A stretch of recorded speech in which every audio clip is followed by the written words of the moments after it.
ग्रामीण भाई बहनों नमस्कार। चौपाल कार्यक्रम में आप सभी को स्वागत और घणी घणी राम राम सा।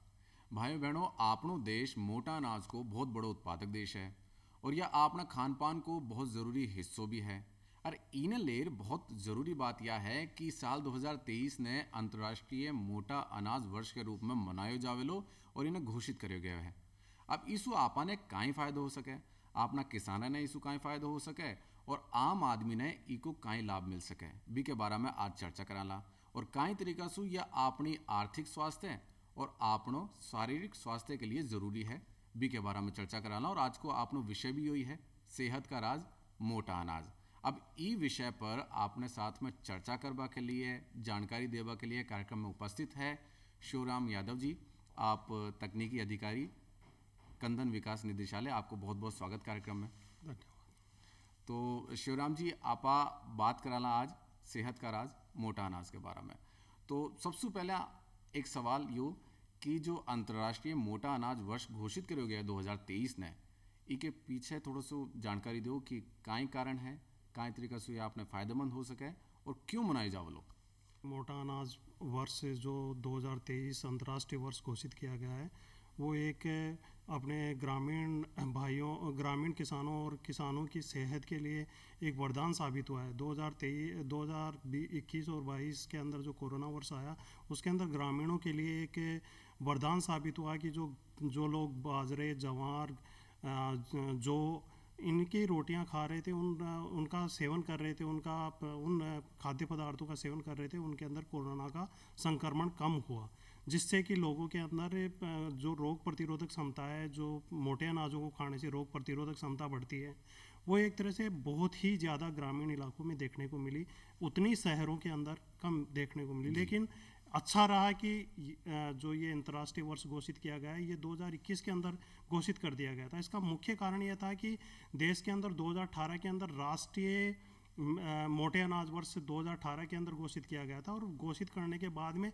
जो इसके अंदर डेवलपमेंट होने का था, वो एक तरह से राष्ट्रीय स्तर पर, प्रत्येक राज्य स्तर पर और अंतर्राष्ट्रीय स्तर पर भी इसकी संभावनाओं को तलाशा किया गया कि इसके अंदर क्या क्या डेवलपमेंट किया जा सकता है, क्या क्या इसके अंदर वैल्यू एडिशन किया जा सकता है, क्या क्या इसके अंदर किसानों की भलाई के लिए अपन क्या कल्याणकारी योजनाएं चलाई जा सकती है।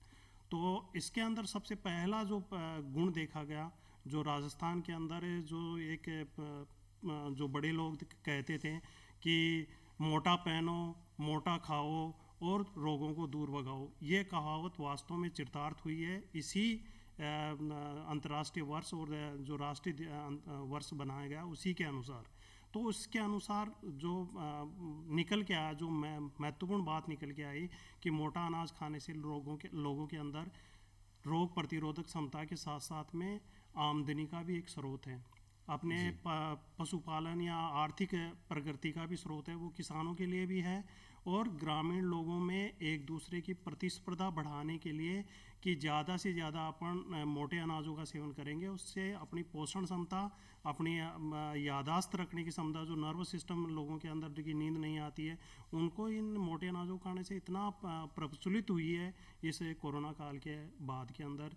कोरोना काल से लेकर जो ग्रामीणों के अंदर और शहरी जीवन के अंदर इसका बहुत बड़ा बदलाव देखने को मिला है। तो शिवराम जी, अब 2023 ने अब हमारे पर पूरा एक साल है और 2023 ने अंतर्राष्ट्रीय मोटा अनाज वर्ष के रूप में घोषित कर दिया गया। अब पूरा साल काई तरह की योजना चाले ली, काई तरीका से लोगों ने समझाया जाओ लो के बारे में, और 2023 में काई की थीम रहेली, बी के बारे में थोड़ी सी जानकारी बताओ।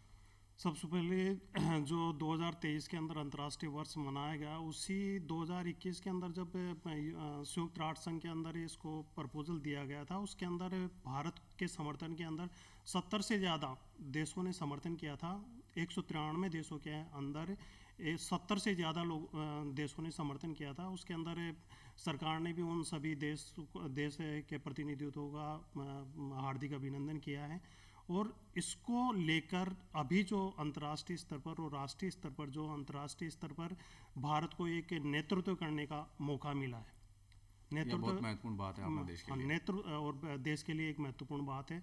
और यहाँ के जो 5000 वर्ष पूर्व जिन अनाजों को खाकर अपन रोग प्रतिरोधक क्षमता बढ़ाते थे, किसी प्रकार की एलोपैथिक दवाइयों की ज़रूरत नहीं पड़ती थी, तो जो अभी जो नई नई योजनाएं आ रही हैं उनके अंदर पहला सबसे मुख्य कारण रहा है कि इसके अंदर राष्ट्रीय स्तर पर पहल की गई है कि सबसे पहले कि मोटे अनाजों के लिए अवेयरनेस पैदा की जाए। अवेयरनेस पैदा करने के लिए, जो जागरूकता पैदा करने के लिए कई प्रकार के प्रयोजन किए जा रहे हैं। पोस्टर का वितरण किया जा रहा है, पम्पलेट्स का वितरण किया जा रहा है, यूनिवर्सिटीज़ के अंदर प्रदर्शनी लगाई जा रही है, राष्ट्रीय स्तर पर भी प्रदर्शनी लगाई जा रही है।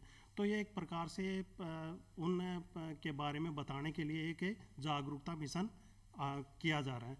और साथ के अंदर इनकी पोषण क्षमता है उनको भी उसके अंदर बताया जा रहा है। जी, 2023 की थीम का रहेली, भी की टैगलाइन का रहेली? वे सबसे जो इसकी 2023 की जो थीम रहेगी वो है millets are good for you, a planet, a farmer. Good for you, good for planet, good for farmer.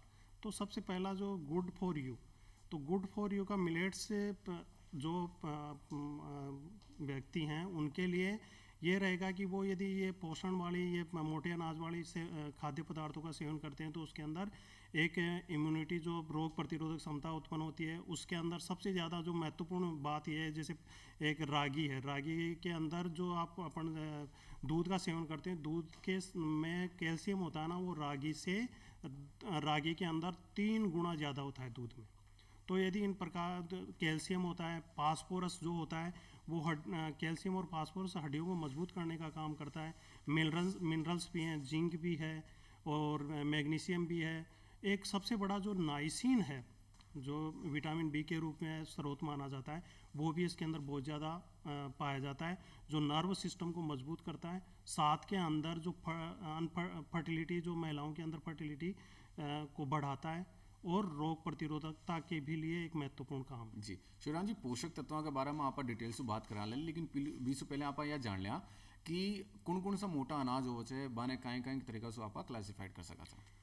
हाँ भी राकेश जी, बहुत बढ़िया आपने क्वेश्चन किया है, क्योंकि मोटे अनाजों के बारे में एक बहुत बड़ा ग्रुप हो जाता है। मोटे अनाज के अंदर 2 कैटेगराइज के अंदर, 2 वर्गों के अंदर बांटा गया है।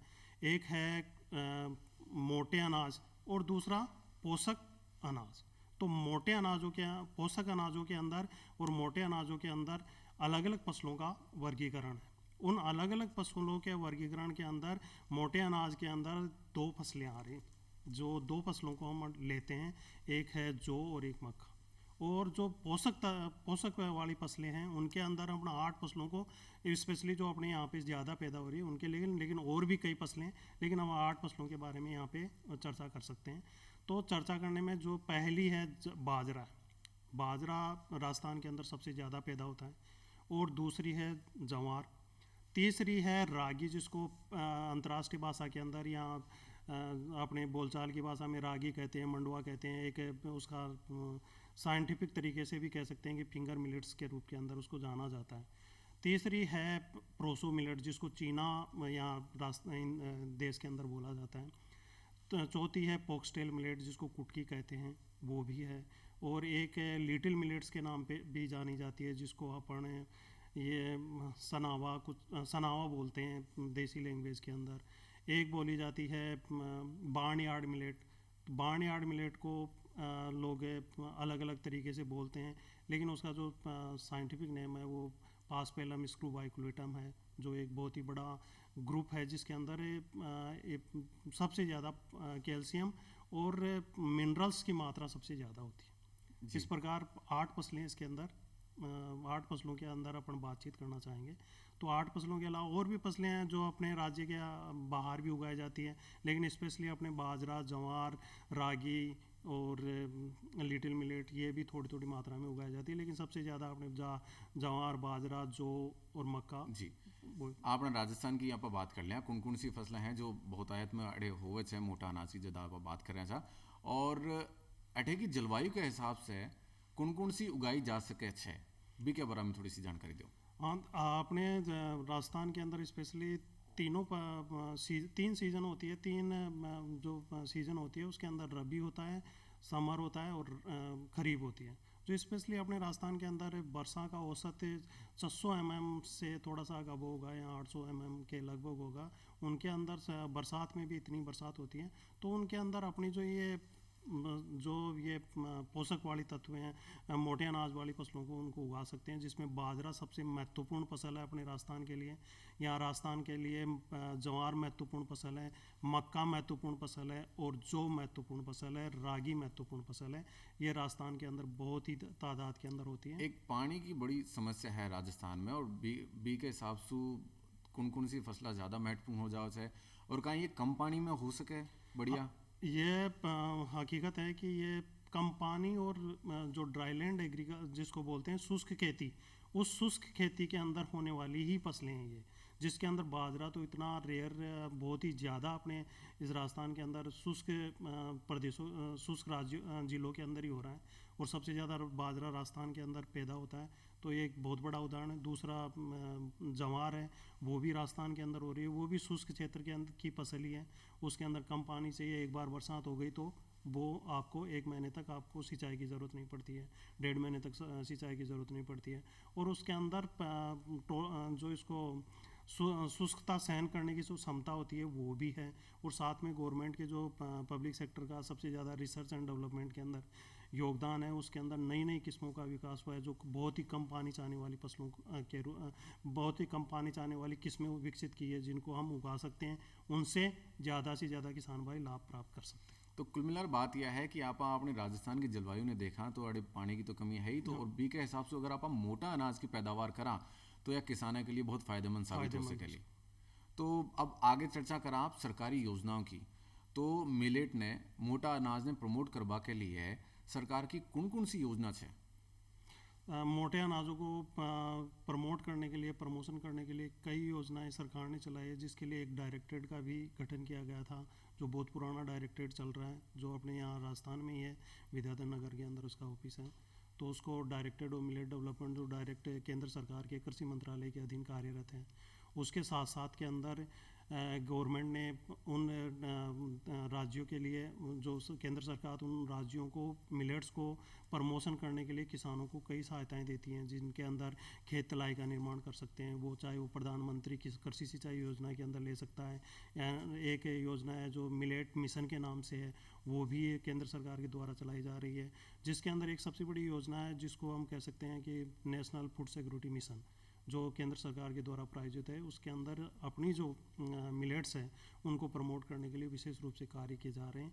और साथ के अंदर जो मैंने पीछे बताया, उसके अंदर यह है कि जो किसान जिनके पास में ज़मीन है, पानी की असुविधा है, उन पानी को जो संरक्षित करने के लिए, संरक्षण करने के लिए भी कई प्रकार की उनको सब्सिडाइज उपलब्ध करवाई जाती है। जी, तो ये की जानकारी कटे से मिला किसान को यदि जानना चाहते हैं तो किसान को टोल फ्री नंबर है, आप उनसे जानकारी प्राप्त कर सकते हैं। भारत सरकार के माई जी ओ ऐप है, माई जी ओ ऐप है, उसको डाउनलोड करके उसके बारे में जानकारी प्राप्त कर सकते हैं। NFSM जो नेशनल फूड सिक्योरिटी मिशन की साइड है, उस पर जाकर आप जानकारी प्राप्त कर सकते हैं। और किसान जो गाँव के अंदर निवास करते हैं, रह रहे हैं, स्पेशली गाँव के अंदर ही खेती हो रही है, तो आपके कृषि अधिकारी से, वहाँ के जो कृषि अधिकारी है या कृषि पर्यवेक्षक है, वो इसके अंदर उनसे जाकर जानकारी प्राप्त कर सकते हैं कि मेरे को इस योजना के अंदर किस प्रकार लाभ मिलेगा। उसका पूरा का पूरा वो बताएंगे किस प्रकार योजना का लाभ मिलेगा। लेकिन आपको सबसे पहले वहाँ गांव के अंदर जो कृषि पर्यवेक्षक है या कृषि अधिकारी है, आप उन्हीं से पहले संपर्क करें। उसके बाद में आप दूसरे उसके बारे में यदि आपको नहीं पूरा आपको जानकारी नहीं मिल रही, तो आप इन साइडों पर जाके इनका अध्ययन कर सकते हैं और बारे में जान सकते हैं कि किस प्रकार योजना का लाभ उठाया जा सकता है। जी श्रीराम जी, एक किसान जो बड़ा लंबा समय से किसानी करते आ रहे है, बीकन एक परंपरागत तरीको है जिसको वो खेती कर रहे हो, बिना पता है कि मैं ई साल ई महीना या फसल उगाऊंगा, अब इन्हें परिवर्तन करना है, अब इन्हें मोटो अनाज उगाना है। तो एक समस्या यह भी आवा है कि बिना कटे बेचलो, और दूसरी बात यह कि बीका काई उत्पाद बन सके छे, जी तरीका से वो अपनी आर्थिक स्थिति थोड़ी बेहतर कर सके छे। तो उत्पादन ले जब आप बात करा तो कौन सा ऐसा उत्पाद है जो यहाँ मोटा अनाज का बन सके, जी की मार्केट में वैल्यू ज़्यादा है? इससे पहले अपना राकेश जी, इससे पहले थोड़ा सा आगे इसके बारे में जान लें कि जो वैल्यू एडिशन वाले प्रोडक्ट हैं, जो इनसे जो प्रोक्यूरमेंट द्वारा दूसरे प्रोडक्ट बनाए जा सकते हैं, उससे पहले अपन थोड़ा सा आगे इसके बारे में जान लें कि किसानों के संगठन बने हुए हैं। पहला है जो संगठन बने हुए थे, संगठन बनाए गए हैं या बने हुए थे। और दूसरा ये है कि जो कृषि मंडियां हैं उनके अंदर जाकर अपने उत्पादों को बेच सकते हैं। कृषि मंडियों के अंदर उस जो गवर्नमेंट के अनुसार जहाँ पे बिक्री होती है बिक्री केंद्रों पे बेच सकते हैं। अभी गवर्नमेंट ने कई स्कीमें लॉन्च की है, उसके अंदर जो प्रोक्यूरमेंट है या प्रोक्यूरमेंट के अंदर जो एफपीओज हैं, जो किसान उत्पादक संगठन है, उनके अंदर किसानों का समूह बना के वो अपने स्तर पर गवर्नमेंट की जो किसान उत्पादक संगठन बनाने के अंदर जो उनको कॉर्पस फंड के नाम से जाना जाता है वो मिलता है, तो उससे प्रोक्यूरमेंट प्लांट लगा सकते हैं। और दूसरा जो किसानों को सबसे ज़्यादा मेन प्रॉब्लम आती है कि इसको बेचने का जो है वो कैसे बेचा जाए, उसका सबसे बड़ी प्रॉब्लम आती है। तो एक किसान ई नेम पोर्टल है जो इलेक्ट्रॉनिक नेशनल एग्रीकल्चर मार्केट के नाम से जाना जाता है। आप उस साइड पे आप जाइए, उसके अंदर ट्रेडर्स का भी आ जाएगा, जो बेचने वाले हैं, खरीदने वाले हैं, ट्रांसपोर्ट का भी है उसके अंदर, सब कुछ उसके अंदर। आप उसके ई नेम पोर्टल को आप वो देखेंगे तो उसके अंदर सबसे महत्वपूर्ण यह है कि उसके अंदर सारी चीज़ें मिलेगी। आपको ऑनलाइन ट्रेडिंग भी आप ऑनलाइन कर सकते हो, घर से भी आप इन जो मोटे अनाजों का आप बेचान कर सकते हो। उनके प्रोडक्ट बनाने के लिए आपको ट्रेनिंग का भी प्रावधान है, जिसके अंदर जैसे बाजरे का सबसे ज़्यादा बाजरे के खिचड़ी बनती है, और खिचड़ी बनने के साथ साथ में खाते हैं लोग तो उसको एक स्वादिष्ट होता है। दूसरा उससे बिस्किट बनाए जाते हैं। आज एक मान लो कि आप कहीं पे होटल पे जाते हो या किसी पे जाते हैं तो वहाँ पे बाजरे का बिस्कुट देते हैं तो वो कम से कम 100 रुपये से कम का उसका भुगतान नहीं करना पड़ता अपन को। जबकि एक बाजरे से अपन ने रोटी बनाते हैं, रोटी का भुगतान अपन घर पे बनाते हैं तो उससे उसका अपन ज़्यादा मूल्य नहीं ले पा रहे हैं। लेकिन यदि अपन इसका प्रिक्रूमेंट करें, वैल्यू एडिशन करके इनके सेव बनाएं, लड्डू बनाएं, इस प्रकार का इनका वो करें, स्टोरेज करके इनको बेचने का प्रयास करें, उसके लिए गवर्नमेंट ने कई योजनाएं बनाए, प्रोजेक्ट चलाए हैं। जिसके अंदर एक सेंट्रल गवर्नमेंट का प्रोजेक्ट है जिसमें सेल्फ इन्हेंसमेंट ऑफ मिलेट्स के नाम से है, जिसके अंदर गवर्नमेंट ने ICAMR है जो नेशनल ICR का इंस्टीट्यूट है, जो national Indian institute of millet research के नाम से कार्य कर रहा है। उसके अंदर उसको ये प्रोजेक्ट दिया गया है कि आप मिलेट्स को संरक्षण करने के लिए, मिलेट्स के जो मोटे अनाज हैं उनको ज़्यादा समय तक संग्रहित कैसे किया जाए। तो उन्होंने एक नई तकनीकी ईजाद की। उसके अंदर ये बताया गया कि आप गामा रेस से मोटे अनाजों के दानों को वो करोगे, ट्रीटमेंट करोगे तो उसको 18 से 20 महीने तक संरक्षित कर सकते हैं अपने गोदाम के अंदर। बिस्किट जैसे जो आटा है, बाजरे का आटा है, ज्वार का आटा है, उसको यदि आप नॉर्मल पीएच पे 7 से लेके 7.8 तक नॉर्मल पीएच पे आप उसको संग्रहित करना चाहें, नेमिलेटेड पेड पे उसको पॉलीथीन के अंदर रखे तो उसको आप 90 दिन तक स्टोर कर सकते हैं। श्रीराम जी, यह बात तो सही है कि थे बताया कि गामा रेज के अंडर भी नहीं रखा है, एक पर्टिकुलर टेम्परेचर के मायने भी नहीं रखा, पर यह हर किसान के लिए संभव कौन है? तो क्योंकि यह एक कमर्शियल लेवल की बात होगी और हर किसान की अतरी क्षमता कौन है कि वो इन्हें अपना लेवल पर कर सके। तो किसान संगठन ही में कहीं मदद कर सके, कहीं सरकारी में बाकी मदद कर रही है। तो किसान संगठन ही एक ऐसा माध्यम है जिसके अंदर किसान अपनी उन्नति का मार्ग देख सकता है। अकेला आदमी, जैसे कहते हैं कि अकेला चलेगा तो अकेला ही रहेगा, तो वो चलने वाली जो आज के इस कंपटीशन के दौर में, प्रतियोगिता के दौर के अंदर बाहर रह जाएगा यदि अकेला किसान चलेगा। तो संगठन के अंदर किसानों को कई 10 लाख रुपए का ग्रांट दिया जाता है एफपीओज को कॉर्पस फंड के रूप के अंदर। उससे आप अपने स्टोरेज बनाएं, उसके अंदर जो भी चीज़ें लगें उसका आप नाबार्ड से सब्सिडी भी ले सकते हैं। नाबार्ड के अंदर अपना प्रोजेक्ट दीजिए, जो एफपीओ के माध्यम से देंगे तो उसके अंदर सब्सिडी आपको ज़्यादा मिलेगी, आप उसका ज़्यादा से ज़्यादा लाभ उठा सकते हैं। एक आदमी के लिए एक बहुत ही बड़ा रिस्क वाला काम हो जाता है। जब तक किसान संगठन नहीं होंगे उनका उद्धार जो कहते हैं कि 2022 के अंदर अभी जो चल रहा है 2022 उसके अंदर किसानों की आय दुगनी करने का प्रोग्राम है। तो उसके अंदर दुगनी करने का प्रोग्राम इसी में है कि लोग संगठित रहें, किसान संगठित रहें, और संगठन में ही शक्ति है, चरितार्थ होगी। इसी से जो एफपीओ है एक संगठन का नाम है। एफपीओ के अंदर आप कंपनी रोल में भी आप व्यापार भी कर सकते हैं, आप अपने आसपास के लोगों के अंदर जागरूकता पैदा कर सकते हैं। दूसरी, आप उसके अंदर आसपास के लोग हैं उनको, आसपास के लोगों को रोज़गार भी दे सकते हैं, और आसपास के लोगों को रोज़गार के साथ साथ उनको एक मोटिवेशन, यानी कि जो एक मोटिवेशन भी दे सकते हैं। जी। या तो आर्थिक स्वास्थ्य की आप बात कर लिए कि कई तरीके से आर्थिक रूप से किसानों के लिए फायदेमंद हो सके। अब एक आम व्यक्ति की आप बात करा, क्योंकि जब आप अंतर्राष्ट्रीय मोटा अनाज वर्ष मनावला तो लोगों ने भी प्रमोट करना पड़लो कि हाँ थे इको उपयोग करो, इन्हें खाओ तो था की सेहत भी चौकी रही। अब बे डिमांड करेला तो यह जाहिर सी बात है कि किसान की तरफ से सप्लाई भी होनी चाहिए। तो बी की किसान की तो आप बात कर लिए कि आम आदमी की अगर बात करा तो बी का स्वास्थ्य के लिए कई तरीके से महत्वपूर्ण है। कौन कौन सो अनाज ऐसे है जो बहुत ज़्यादा फायदेमंद है लोगों की सेहत के लिए? अब अपन राजस्थान, पर्टिकुलर राजस्थान की बात करें तो सबसे ज़्यादा जो पैदा होने वाला है वो बाजरा है। बाजरा के अंदर फास्फोरस सबसे ज़्यादा होता है, और साथ साथ में उसमें नाइसिन की मात्रा भी ज़्यादा होती है, और मिनरल्स की मात्रा भी ज़्यादा होती है, और जिंक की मात्रा भी ज़्यादा होती है, मैग्नीशियम की मात्रा भी ज़्यादा होती है, अदर जो अपन गेहूँ खा रहे हैं या चावल खा रहे हैं उनके बजाय।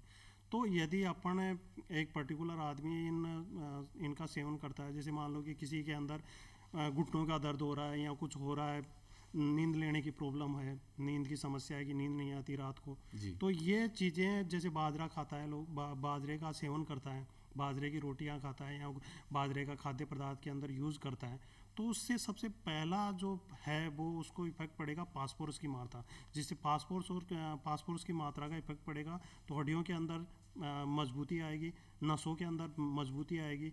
तो और नींद का जो आता है ना, नींद लेने का जो समस्या रहती है उनके अंदर भी नींद उसको सही आएगी।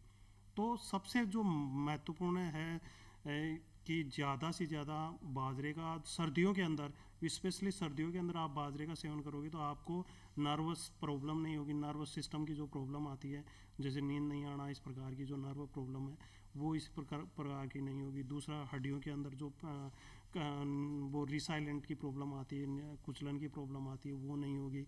कैल्शियम रागी के अंदर ज़्यादा होता है। दूसरा, एक डायबिटीज़ का एक सबसे बड़ा आज है जो इंडिया के अंदर नहीं, वर्ल्ड के अंदर एक डायबिटीज़ पेशेंट सबसे ज़्यादा बढ़ रहे हैं। जो शुगर वाले पेशेंट बढ़ रहे हैं, उनके लिए रागी का आटा आप अपने गेहूं के अंदर या वैसे बना के उसका खाद्य पदार्थों के अंदर इस्तेमाल करें। तो ऐसे मानो कि यदि बराबर आप 12 सप्ताह तक या 12 महीने, आप उस 12 महीने तो नहीं खा सकते, लेकिन कम से कम 6 महीने अपन रागी का आटा खाएं, तो जो डायबिटीज़ है, जो शुगर वाले पेशेंट हैं, वो उनके अंदर बहुत बड़ी रिकवरी देखने को मिल रही है। आज लाइन लगती है कि आप जिसके पास रागी का आटा मिलता है पंसारी की दुकान पे, तो लोग लाइन लगा के खड़े रहते हैं कि मेरे को रागी का आटा चाहिए, रागी का आटा चाहिए। तो ये एक बहुत बड़ा अचीवमेंट है, और किसानों के लिए कल्याण के लिए भी है। किसानों के लिए कल्याण के लिए क्यों है? सबसे जो किसान उत्पादन करता है उसको उचित मूल्य नहीं मिल पाता, क्योंकि वो जानकार नहीं है कि मेरी फसल का भाव क्या है और उसके अंदर क्या मेडिसिनल वैल्यू है।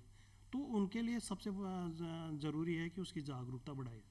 तो जागरूकता के लिए है कि सरकार की योजनाओं के जागरूकता गांव लेवल से लेकर, ब्लॉक लेवल से लेकर, जिले स्तर से राज्य स्तर पर और देश स्तर पर इसका मुहिम चलाई जाए, जिससे कि किसान को अपनी उपज का सही मूल्य मिले। उपज का मतलब यानी कि जो ये मोटे अनाज हैं उनका सही मूल्य मिले, उसके अंदर उसकी मेडिसिनल वैल्यू और साथ साथ के अंदर फोडर की वैल्यू भी है। दूसरा इसका है, जैसे मान लो किसान खेती कर रहा है, खेती के साथ साथ में पशुपालन भी करता है। तो पशुपालन करता है तो पशुपालन में सबसे बड़ा है कि उसको चारे की ज़रूरत होती है। तो चारे की ज़रूरत होती है, तो चारे की ज़रूरत बाजरा से भी चारा लगभग 1 हेक्टर के अंदर जो ग्रेन की पैदावार है उसके अंदर 25 से 30 क्विंटल पैदा हो जाती है। 25 से मिनिमम 25 मानो, अधिकतम जो अच्छी तरह से नए तरीके से खेती करता है तो उसके अंदर ग्रेन की जो दाने की उपज होता है 25 से 30 क्विंटल हो जाती है। लेकिन साथ के अंदर दूसरा जो फोडर है, जो पशुओं के लिए चारा है, उसकी उपज 150 से 150 क्विंटल के लगभग पर हेक्टर हो जाती है। तो ये एक जो नई बायो फोर्टिफाइड जो वेराइटियाँ आ रही हैं उनका भी इस्तेमाल करने के लिए उनको जागरूक करना चाहिए। नहीं, मान लो कि ट्रेडिशनल वेराइटियाँ उगा रहे हैं, तो ट्रेडिशनल वेराइटियों के अंदर इतना उत्पादन नहीं आता जो अभी जो नई वेराइटियाँ नई उत्पादन उपज देने वाली वेराइटियाँ हैं। जी शिवराम जी, बहुत ही महत्वपूर्ण आज को आपने ये विषय रहे हो। अब देखियो कि ये मोटो अनाज आपने आर्थिक स्वास्थ्य के लिए ज़रूरी है और शारीरिक स्वास्थ्य के लिए भी ज़रूरी है। आप इन उगावा इन्हें खावा तो न तो बीमारियां रह ली और आप स्वस्थ रहला, तो ज़्यादा बेहतर तरीका से आप काम कर पाला।